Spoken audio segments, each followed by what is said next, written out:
there are rumblings around the NBA that Giannis may be out of Milwaukee. So if he does get traded, where's the best fit for Giannis Antetokounmpo? Listen, if we're just talking fit, I'm going to throw a random team out here that people might not think about, but I like the Suns, man.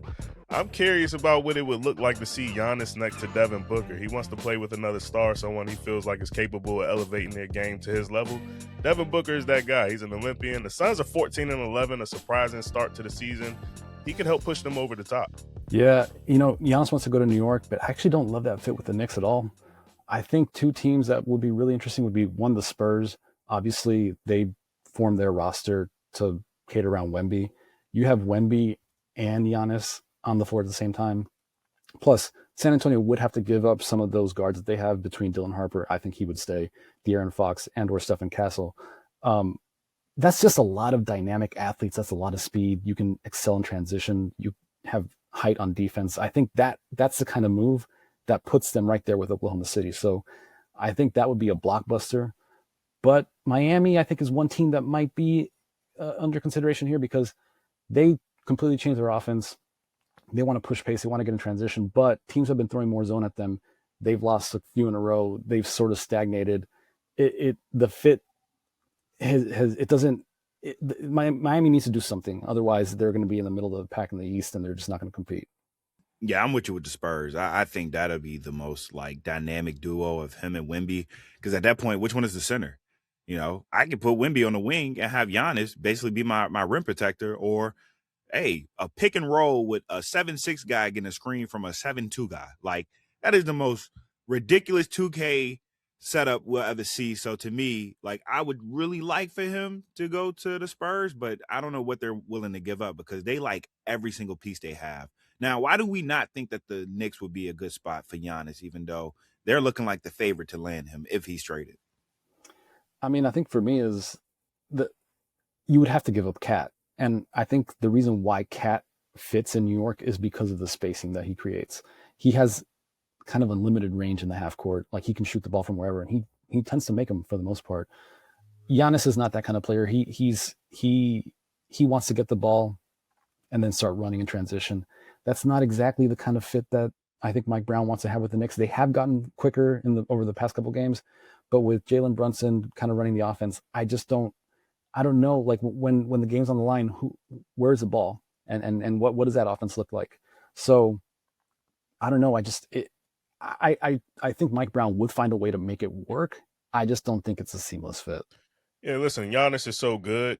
You'll find a way to make it work no matter where he goes. But that's the tough part about finding a trade partner for him is what you have to give up to get him. And that's kind of where I put the Knicks, in the box of like, if you're giving up Cat, you're losing a lot of shooting. Even though Giannis is obviously an upgrade as an overall player, it's also probably going to be another player on top of Cat. So you're going to lose a couple of pieces there. Then it's not to say the Knicks won't still be competitive there in the Eastern Conference, but you do wonder, how much of a contender they'll still remain. Yeah, if they have to give up any of those starters on the wing or Cat, like you're looking at the same rotation as last year where you're not going to have too many bodies to go into the playoffs with. And if one of those guys get hurt, like I don't know if I like Giannis by himself with, the leftovers from a trade with the Knicks. So, that's why we don't like the New York fit, but, it's still a possibility. Let's look at some other guys who've been at least mentioned about getting traded and see if we like them at a new place and where. Starting with Trae Young, where do you want to see him get traded if the Hawks decide to trade him? So I think an easy fit here would almost be a Trae Young, Ja Morant swap, because obviously Memphis has their own issues there with Ja. It seems like things have cooled down a little bit as Ja has been sidelined, but I look at teams that need a point guard. So Memphis would be one potentially. I think Minnesota could be an interesting choice because Mike Conley's there. He's been the veteran presence, but it's clear that when the game is on the line, Ant likes the ball in his hands, but they just need a little bit more dynamic play out of the point guard position. And I think Trae could provide that. I'd really like to see Trae stay in Atlanta. I think that, we've seen in the past and even the start of this season where players come into the Hawks and they have to try to fit around Trae and try to figure out how to play along with someone who's so ball dominant and likes to shoot the way he does, but also can set up his teammates. Where do you go on the floor? Now I think it's a situation where Trey has to try to fit in with this team, and I think that's a better scenario where they kind of already these guys have had a chance to figure out what they like to do. Jalen Johnson is really blossoming as a star. Now Trey can kind of slide in and figure out where he fits on that team, and I think there is a fit for Trey on that team as someone who can spot up and knock down shots and still make plays for his teammates. The other point guard that was mentioned, Ja Morant, where would we like to see him if he's traded? I like the Timberwolves. I think Ja can slide into that lineup is kind of an easy replacement for Mike Conley, who's kind of aging out. Obviously, Ja won't give you the same shooting, but he can get it to the lane. You know, he can make shots at the bucket. He can hit mid range shots, and they already have shooters around him. You know, with Anthony Edwards who can knock down the three, Dante DiVincenzo. Ja's just someone who can really cause a lot of pressure to defenses, and I think he can help the Timberwolves, who have kind of underperformed here at the start of the season. Yeah, I don't know that Ja's going to like this, but I think the Kings would work here because they've desperately needed a point guard. They've desperately wanted a point guard since they traded De'Aaron Fox. And Ja and De'Aaron have similarities in their game where I think he could slide in and become that dominant player there. And the thing that helps the Sacramento deal there is that they have pieces that they are probably looking to move anyway, whether it's Zach LaVine, whether it's DeMar DeRozan or Domantas Sabonis. I think that would be a fit. I don't know that Ja's gonna be excited about that. One sort of wild card here that I would like to throw out: if the Bucks say like, "Hey, we want to keep Giannis, let's try to keep him happy and show that we're making moves," it's clear that Milwaukee needs a point guard. They need scoring. They need help there. I wonder if Milwaukee could be interested in trying to package a deal for him, especially because I think Ja's trade value right now is pretty affordable compared to what it used to be. All right, now for the point guards, let's look at some big men and Anthony Davis. Should he get traded or should he stay in Dallas? You know, I actually like him staying in Dallas because now that he's been back and now that Cooper Flag is starting to play a little bit better, they look much more competitive. You throw Kyrie in there once he gets healthy, I think they could, if they can hang around, they might actually be a playoff team, and I think they could even make some noise. Granted, if they want to trade him, though, I think there will be plenty of teams that are interested. The question is, how much you want to give up for a guy who's injured. So I could see the Bulls. AD is from Chicago. That might be a nice fit for him. They also have pieces that they're looking to move. The Clippers could make sense. They're obviously I don't know what's going on there, but they need to do something. Otherwise, they should just blow it up. Golden State gets mentioned a lot. They definitely need a center. They definitely need more help. But the question with them is, what are you giving up? And would Dallas even take a deal there? Because I don't know that the Warriors have that many assets to trade. So this will be an interesting one. If I'm AD, I want to get traded. I don't want to stay in that situation in Dallas. It doesn't sound like he wants to go, but if he's on the move, one of the rumored teams has been the Pistons. I kind of like that fit. I think he can help Detroit. I don't think they're ready to win a championship, even as they are the number one seed right now in the East. I think AD is a player who can give Cade a lot of help offensively. We know what he brings to the floor defensively. He might not even have to play the five if they can keep Jalen Duren in the deal. They can play AD next to him and have a twin tower situation. If I'm the Pistons, though, I'm not giving up a bunch of young assets to get him. So that's kind of the question there. Who do you have to give up? Is it Jaden Ivey you throwing in that deal? Is it Duren? If you kind of have to give up some of these guys, that's where it gets a little iffy. But I like the fit just thinking of AD next to Cade Cunningham. Next big man, Zion Williamson. Should he stay in NO or pack his bags and get going?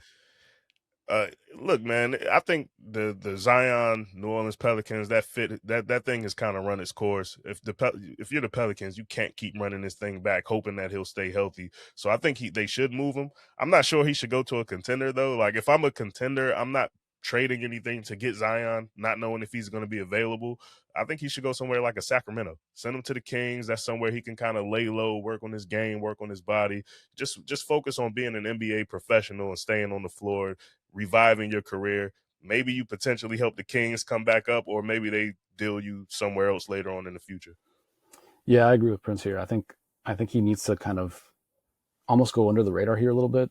So two teams that I think could be fits. Utah, they've at times looked pretty nice. They have some young, talented players. Zion, when he's on the floor, he can bring dynamic play. He can help young players. He's a low post presence. It's just a question of availability. I also wonder if Memphis, if they choose to keep Ja Morant, if that might be a situation where he can come in, kind of be that second star there. And Memphis also does have some young players. They're kind of in that play-in window in the West. Like it's clear that they're not going to get to that upper level of the Western Conference. So at this point, I think you either blow it up or you try to creep your way up the standings. And I think Zion could potentially help that offense out significantly.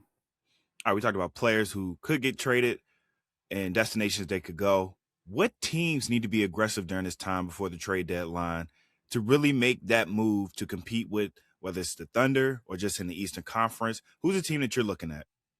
The Magic need to be aggressive here in the trade market, just because this is the year, man. This is really the year that they were supposed to take that step into contention.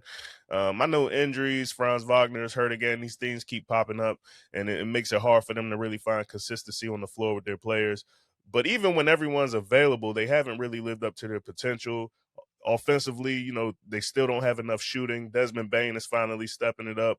But I think they need another person who can go out there, stretch the floor. I think someone like a Lowry Markkinen could really help that team. Maybe another guard, CJ McCollum, someone that can just knock the ball down from deep. The Magic need to make a move to chase this title. Yeah, for me, it's the Timberwolves. I mean, they've reached consecutive Western Conference finals. They've come up short each time. And already Oklahoma City has surpassed them. It's clear that they're just behind them. So if I'm running the Timberwolves, I'm looking like, okay, we've got this dynamic generational player in Ant. We have the backstop in Rudy. We have Julius Randle, and we have some solid pieces. Jaden McDaniel's been really, really good. I think they need a point guard and or shooting. So I think Lauri Markkinen there would be a tremendous fit. That eases some pressure off of Ant when the game's on the line. Teams, when the Timberwolves need a bucket, teams just blitz Anthony Edwards late in games, and it has the offense stagnate. If you have a Lauri in the corner, if you have him on the wing, and he can like get a kick out and shoot, I think that changes the offense. And we already talked about their point guard situation. They're not going to beat the Thunder as currently constructed. So I think they have to do something. For me, it got to be the Detroit Pistons. This team, just like the Orlando Magic, they're right there in the East, top in the East. And why not make a trade to help your offense? We've seen in the past when Detroit looked like a great basketball team, they traded for Rasheed Wallace, and look what happened. I think right now with the East the way it is, teams are injured, players are injured. Why not make that move? Why not make that AD move to really toughen up your front court? Go get somebody like CJ McCollum who could be a secondary ball handler or just another scorer if Cade's not hitting, or, play your hand in the Giannis situation. Like, really go all in right now, because the East, as it is presented, maybe it's a two-team race where, can New York top you? Can Cleveland get it together and top you? If not, this is your year. Go all in. We saw what happened last year. A missed call probably prevented them from going longer in the playoffs. Lorenzo, you said this team was going to be a surprise finalist in the Eastern Conference Finals. So I say go all in. You already got probably, he's not going to win most improved player, but a guy that really has blossomed into a star in Cade. You got a lot of young pieces who look well. Why not add that missing component, whether it's a scorer, whether it's another piece in the front line, and go all in for this year?